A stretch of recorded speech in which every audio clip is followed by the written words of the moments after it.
Shri Venkateswara gold తాకట్టులో ఉన్న మీ బంగారాన్ని విడిపించి కొనబడును.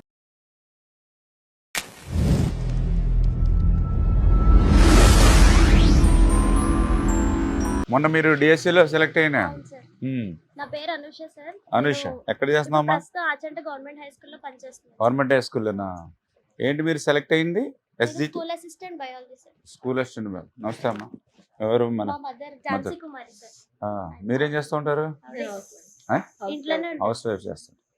ఓకే. ఫాదర్ చనిపోయారు సార్. చనిపోయారు. మీరు ఎంతమంది? నేను తమ్ముడు సార్. తమ్ముడు ఏం చేస్తుంటారు? తమ్ముడు ఎంబీఏ చదివాడు సార్. ఎంబీఏ. ఓ, ఇప్పుడు మీదే జాబ్ అవును సార్. మీ ఫ్యామిలీకి? అవును సార్. సొంతమా? అది అద్దెలు సార్. అద్దెల్లు. సొంతం ఇల్లు లేదా? ఇంకా లేదు సార్. మీరు బాగా కష్టపడి జాబ్ సంపాదించారు. ఎప్పటి నుంచి మీరు కోచింగ్? మొన్నైనా అంతకుముందు? 6 సంవత్సరాల నుంచి కష్టపడి చదివాను సార్. నా చదువంతా గవర్నమెంట్ స్కూల్లోనే చదివాను. ఫోటో నాన్నగారు ఎవరు? మా సింగ్ ఇప్పుడు కాలేజీ లెక్చరర్. మాకు బాగా ఫ్రెండే కదా చెప్పారు సార్. అని అదే ఈయన కూడా చూసాం. ఎప్పుడు చనిపోతా ఫాదర్? 2024లో చనిపోయారు. అవునా? మన అద్దెన అంటున్నాను. నాకు తెలుస్తున్నాయని మొన్నే ఒక 2 years అయింది. ఏమైనా హెల్త్ ప్రాబ్లమ్మా? కొంచెం హెల్త్ ప్రాబ్లం. మరి ఎప్పటి నుంచి ఇది జాబ్? నేను 2018 నుంచి చదువుతున్నాను సార్. డిఎస్సి కోసమని నేను ఇంటిని వదిలేసి దూరంగా వెళ్ళి చదువుకున్నాను సార్. చాలా కష్టపడి చదివాను. ఆ తర్వాత లాస్ట్ ఇయర్ గత ప్రభుత్వం డిఎస్సి ఇస్తామని చెప్పినా కూడా ఇవ్వలేదు సార్. నా కష్టాన్ని నిరూపించుకోవడానికి ఒక అవకాశం దొరుకుతుందా అని ఎదురు చూశాను. టీడీపీ ప్రభుత్వం వచ్చిన తర్వాత నాకు ఒక అవకాశం వచ్చింది. నేను చదువుకున్నదంతా నేను నా ప్రతిభని నిరూపించుకోవడానికి ఒక అవకాశం వచ్చింది. నేను ఎగ్జామ్ రాసిన తర్వాత ప్రతిదీ కూడా certificate verification, call letter, appointment letter అన్నీ కూడా నిబంధనల ప్రకారమే జరిగాయి సార్.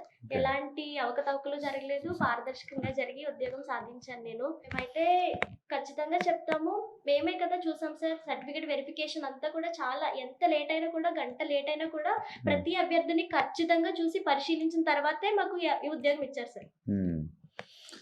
ఇప్పుడు మీరు మెరిట్లో వచ్చింది సార్. రిజర్వేషన్ అని ఉందమ్మా? నాది మా కేటగిరీ అయితే ఎస్సీ సార్, కానీ నాకు ఓపెన్ లోనే వచ్చింది సార్.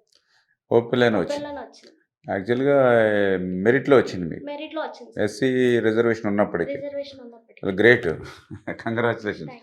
ఎందుకంటే దానివల్ల ఏమైంది, ఇంక ఎస్సీలో ఇంకొకరికి ఉద్యోగం వచ్చింది ఆ కేటగిరీలో. ఇప్పుడు ఆ ఎస్సీ రిజర్వేషన్ ఉన్నా కూడా మీకు మెరిట్లో వచ్చిందంటే మీరు కష్టపడి చదివితేనే కదా.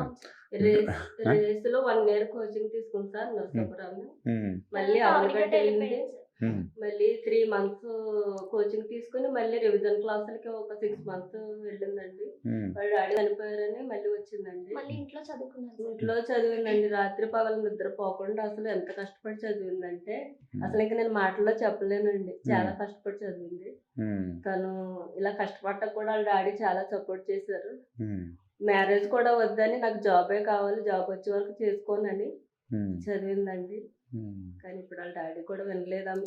జాబ్ వచ్చే వరకు కూడా లేరండి ఆయన. అంత పట్టుదలగా పాపం వదిలే. మనకేంటంటే ఒక ఏజ్ వచ్చేటికి మ్యారేజ్ చేసేయాలని మనం అనుకుంటాం.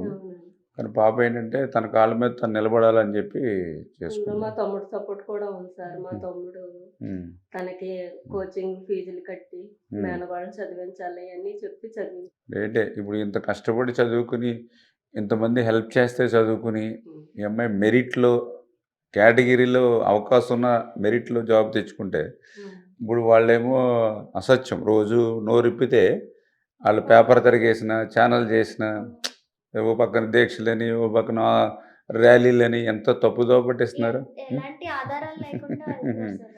దానివల్ల ఎంత రాంగ్ మెసేజ్ పోద్ది. ఇప్పుడు మీలాగా కష్టపడి చదువుకున్న వాళ్ళందరికీ ఎంత. తను తిరుమల స్కూల్లో జాయిన్ అవుతుంది సార్. ఇలా తొలి సంతకం అని సీఎం గారు పెట్టంగానే మళ్ళీ రిజైన్ చేసేసి వెంటనే వచ్చేసి అవన్గట్ట వెళ్ళిపోయింది సార్ చదువు. మన నోటిఫికేషన్ వచ్చినట్టే వెంటనే మళ్ళీ ఒక్క రోజు కూడా అట్లా. మరి ఎంత దుర్మార్గం. రోజుకి 4 గంటలు పడుకుని చదువుకుని ఉద్యోగం సంపాదించుకుంటే ఇప్పుడు ఇలాంటి వాళ్ళ మీద అట్లాంటి అబద్ధాలు, అసత్యాలు, పోస్టులు కొనుక్కున్నారు, అవకతవకలు జరిగినాయి, రద్దు చేయాలి, సిబిఐకి ఎంక్వైరీ చేయాలంటే ఎంత తప్పుదో పట్టిస్తున్నారమ్మా వాళ్ళు. అవును సార్. మాకే చాలా బాధ ఆవేదన ఉంది. ఎందుకంటే మేమేం రాయలేదు పరీక్షలు. కానీ ఇంత మంచి జరుగుతుంటే ఇంత చెడ్డ బురద అలా వేస్తున్నారేంటని. బీఈడీ చేశారు, ఇంకా చదువుతూ కోచింగ్ వెళ్తానే ఉంది. ఇప్పుడు చేస్తారు, రేపు చేస్తారు, ఇప్పుడు చేస్తారు, రేపు చేస్తారు పోస్టులు. ఇంకా మా లాస్ట్ డాడీ ఇయర్ అనేవారు తెలుగుదేశం పార్టీ రావాలి, ఖచ్చితంగా జాబ్ జాబ్ రావాలి. వస్తుంది. ఇంకంటే అదే మాట అనేవారు సార్ డాడీ. ఆయన మాట నెరవేరింది. నేను కూడా అందుకో జాబ్ రావాలి, రావాలంటే జాబ్ బాబు రావాలి రావాలి. అని సార్. నిజంగా అది నా జీవితంలో జరిగింది సార్. ఉమ్. నేను అనుకోలేదు సార్ అసలు. చాలా ఆశలు పెట్టుకున్నాం సార్. లాస్ట్ ప్రభుత్వంలో ఇస్తామని చెప్పి చాలా మోసం చేశారు. ఉమ్. కేవలం 6,000 పోస్టులకు మాత్రమే తీస్తామన్నారు. Hmm. కానీ టీడీపీ ప్రభుత్వం వచ్చిన తర్వాత 16,000 పోస్టులు ఇచ్చారు. నిజంగా అది మాకు చాలా వినియోగించుకునే అవకాశం సార్. మాకు కేవలం అవకాశం కోసం ఎదురు చూసాం మేము. అవకాశం ఎంతకాలం ఇచ్చారు. నుంచి చూస్తున్నారమ్మా మీరు? 2018 నుంచి సార్. 2018 అంటే దగ్గర దగ్గర 7 ఇయర్స్. 7 ఇయర్స్ నుంచి చూస్తున్నాను సార్. 7 సంవత్సరాలు. పోలే మీ కష్టం ఫలించింది, మీ కృషి ఫలించింది. పాపం మీ ఫాదర్ ఎక్కడున్నా కూడా ఆయన ఆశీర్వాదాలు ఎప్పుడూ ఉంటాయి మీకు. ఇటువంటి వాళ్ళకి రేపు పొద్దున ఏం చెప్పాలనే చూడండి మీరందరూ కూడా మెసేజ్. ఖచ్చితంగా. మేమైతే ఎలాంటి రాజకీయంగా ఎవరిని తీసుకొని డబ్బులు ఇచ్చి కొనుక్కోలేదు సార్ జాబ్ని. అదే కష్టపడి చదువుకున్నాం సార్. అవును, మీకు తెలుసు అది. బయట ఆయన మాటలు వింటే బయట వాళ్ళు ఏమనుకుంటారు, రేపు పొద్దున ప్రిపేర్ అవ్వాలి కానీ వాళ్ళు కానీ ఇప్పుడు చదువుకోక్కర్లేదు, మెరిట్ అవసరం లేదు, డబ్బులు ఉంటే సరిపోద్ది అనుకుంటే రేపు పొద్దున యువత కూడా పాడైపోతారా లేదా? పాడైపోతారుగా యువత. అవును సార్. మన యువతకి ఏం సందేశం ఇవ్వాలి? బాగా చదువుకోవాలి, కష్టపడాలి, కష్టపడి చదువుకుంటే ఇదిగో ఈ పాపలాగా మంచి ఉద్యోగం వస్తుంది అని వీళ్ళని చూపించి వాళ్ళు చదువుకోమని చెప్పాలి. మీకే సన్మానం చేయాలి పాపను అంత కష్టపడి చదివించి మీరు. Thank you. థ్యాంక్ యూ ఇంకా సార్. నా మాట మీకు ఎప్పుడు అండగా ఉంటాం. అలాగే సార్. మీరేం భయపడక్కర్లా, బెంగ పెట్టుకోవాల్సిన అవసరంలా. వాళ్ళ గురించి మీకు చంద్రబాబు నాయుడు, లోకేష్, పవన్ కళ్యాణ్ గారు అందరూ అండగా ఉంటాం. మిమ్మల్ని ఎప్పుడు కాపాడుకుంటూనే ఉంటాం. Thank you sir. ఇప్పుడే మనం ఝాన్సీ గారి వాళ్ళ ఇంటికి రావడం జరిగింది. ఆమె భర్త విజయ్ కుమార్ గారు దూరమైనప్పటికీ ఆ యొక్క బాధ్యతలను ఆమె భుజస్కంధాల మీద వేసుకుని అనూషను కష్టపడి చదివిస్తే మొన్ననే మెరిట్లో 2025 డిఎస్సిలో అనూష సెలెక్ట్ అవ్వడం జరిగింది. ఆ పాప చెప్తూ ఉంది, ఎస్సీ కేటగిరీ ఉన్నప్పటికీ కూడా మెరిట్లో ఆ అమ్మాయికి సెలెక్ట్ చేయడం జరిగింది. దాని వెనుక ఎంతో కష్టం చెప్పింది ఇప్పుడే ఆ అమ్మాయి. 2018 నుంచి అహర్నిశలు శ్రమిస్తూ ఉన్నాను, హైదరాబాదు సైతం కోచింగ్కి వెళ్ళి ప్రిపేర్ అవుతున్నటువంటి పరిస్థితి.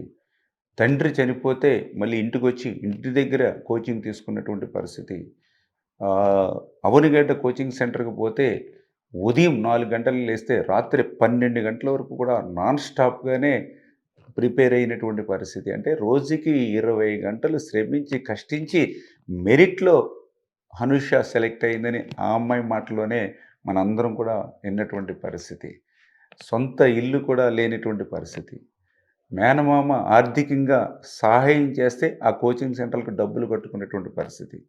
అటువంటి మెరిట్లో ఈవేళ డిఎస్సి ఉద్యోగం సంపాదిస్తే దీనికి అడ్డంకులు సృష్టిస్తూ సిబిఐకి ఇవ్వాలి, రద్దు చేయాలి అనేటువంటి విధంగా ఈరోజు జగన్మోహన్ రెడ్డి మాట్లాడుతూ ఉండడం అని అంటే ఎంత అబద్ధాలు నోరు తెరిస్తే మాట్లాడుతున్నాడో ఈ కుటుంబాన్ని చూస్తేనే మనందరికీ కూడా అర్థమవుతున్నటువంటి పరిస్థితి. ఖచ్చితంగా ఎటువంటి ఇబ్బంది లేకుండా, ఎటువంటి బెంగ లేకుండా ఉండండి. ఈ కుటుంబానికి మేమందరం కూడా చంద్రబాబు నాయుడు గారు, పవన్ కళ్యాణ్ గారు, లోకేష్ బాబు గారు అండగా ఉంటాం.